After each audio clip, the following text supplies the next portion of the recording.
Man Stu here. I'm doing this video because I recently purchased a KTM 890 Adventure, and I was looking online for various accessories, panniers, and those sorts of things, and had a very difficult time finding any good content that really showed some of the accessories on the bike. A lot of things are geared toward the Adventure R, and there's subtle differences between the two that I wanted to make sure it would work out on the bike that I have. This is the non-R version, 2022. So I'm going to go ahead and run you around the bike, show you those accessories, give you my opinion on them, and then take it for what it is. Later this summer, I'm going to be doing a cross-country trip on the bike down from Oregon to Arizona. And we're going to try to bring you along for that ride.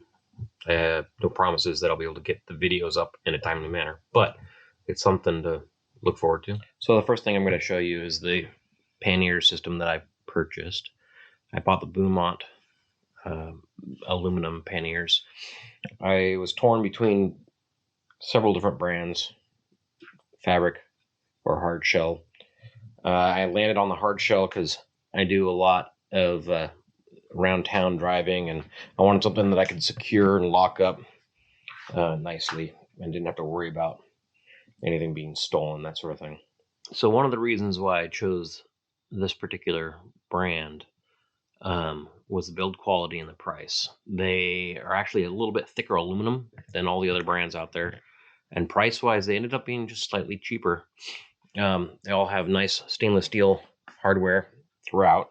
The latching mechanisms work real smooth, real easy, nice solid stainless steel. The locks are all keyed the same, which is really nice. It has a little bit different system where it opens sideways as opposed to back to front, and the hinges are what they call a friction hinge, so that it stops wherever you place it, which is kind of nice. So as far as how it disconnects from the bike, it's pretty straightforward.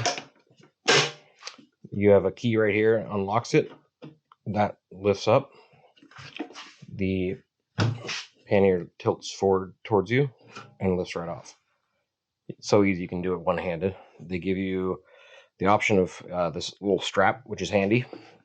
Putting it back on, it's reversed. You just line the grooves up, slap it into place, lock it down, you're done. So I got I think they are 34 liter, 35 liter panniers. The right side is notched around the exhaust. I got the optional reflective tape. Comes in a few different color choices.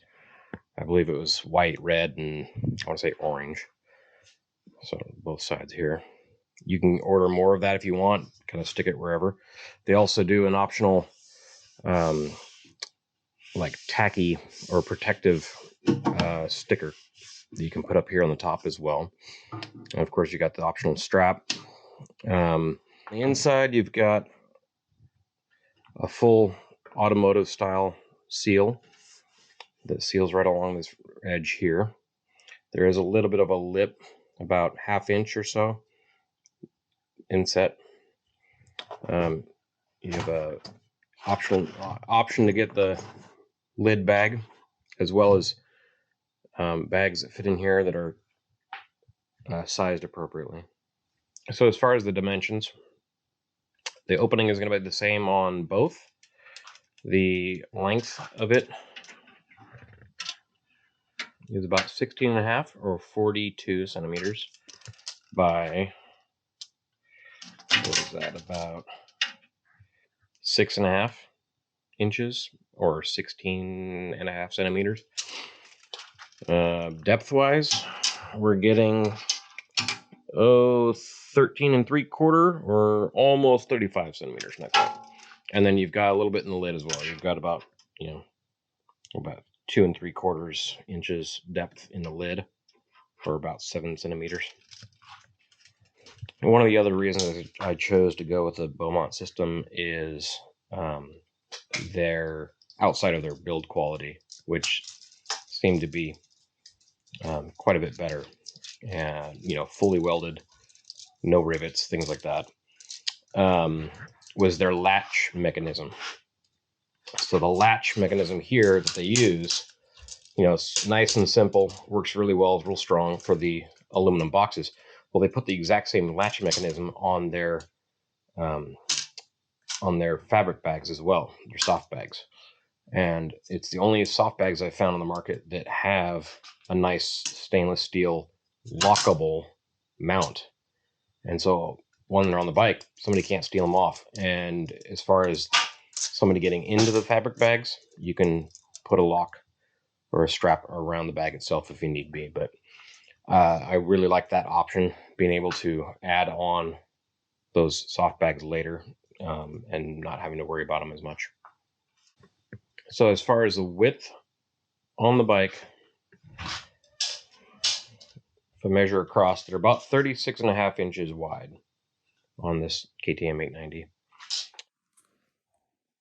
So one of the last things I added on is this Vince exhaust system. This is the stainless steel slip-on. Attaches right there. The catalytic converter uses all the factory mounting holes, though it comes with new hardware. It's all stainless steel. Weight-wise, it's not much lighter than the stock exhaust. A little bit. Not a noticeable amount, but the biggest piece for me that I liked was the quality of the sound and then the price tag. You're not paying, $800, $1,000 to just get a little bit better sound out of these bikes. That's one of my biggest complaints with the 890 in general, is with the stock exhaust, all you hear is lifters. You just hear tickety tickety tick all day long, and you can't actually tell what the engine's doing or what gear you're in or what's going on. So I opted to put a slip-on on here to try to get a little bit more throaty, engine noise out, and it works great. It's not so loud that it's obnoxious. My last bike would give me just screaming headache all day from the exhaust, and this is about perfect. It has the option of removing a little set screw down here, and you can slide out the inner silencer piece. That's usually how I run it, and not a major difference. It's kind of hard to quantify because it's really, a matter of opinion, but it is, I ride with earplugs most of the time, and it's perfect amount of sound. I can still hear the comm set. So no complaints there. I definitely recommend adding a slip-on to the bike if you do have an 890. The Vince is fantastic. If you have other brand preferences, I'm sure they're all, a vast improvement over stock. I'll go ahead and start the bike up, see if we can get a little bit of sound here for you so you have an idea of what it sounds like. It's something.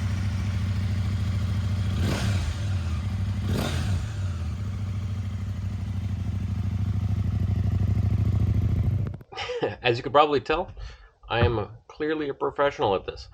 No, I've decided to start this video, to be honest with you, just to show kind of some of the accessories that I got, to show you guys, the items I had a hard time finding online, finding videos or information on, as it pertains to, the Bumot system, the KTM 890, that, combination, as well as to showcase a trip that I got coming up at the end of summer. We'll see how that goes. I'm doing a solo trip from Oregon all the way down to Arizona. Be camping along the way. I'm going to record as much of it as I can. And, more than anything, just record it for my own personal enjoyment. But if you want to join along, feel free. I'll be posting it online here on this channel. And giving you some updates as I get prepared for that trip. Some of my camping gear, seeing what I can get fitted onto this bike. Anything like that might be helpful to other people in a similar situation. If you have any questions on anything, please don't hesitate to reach out. I'll try to answer as many questions as I can. Um, Again, it's just my opinion, and not that my opinion is necessarily that great, but it's something, right? So, thank you. And, yeah.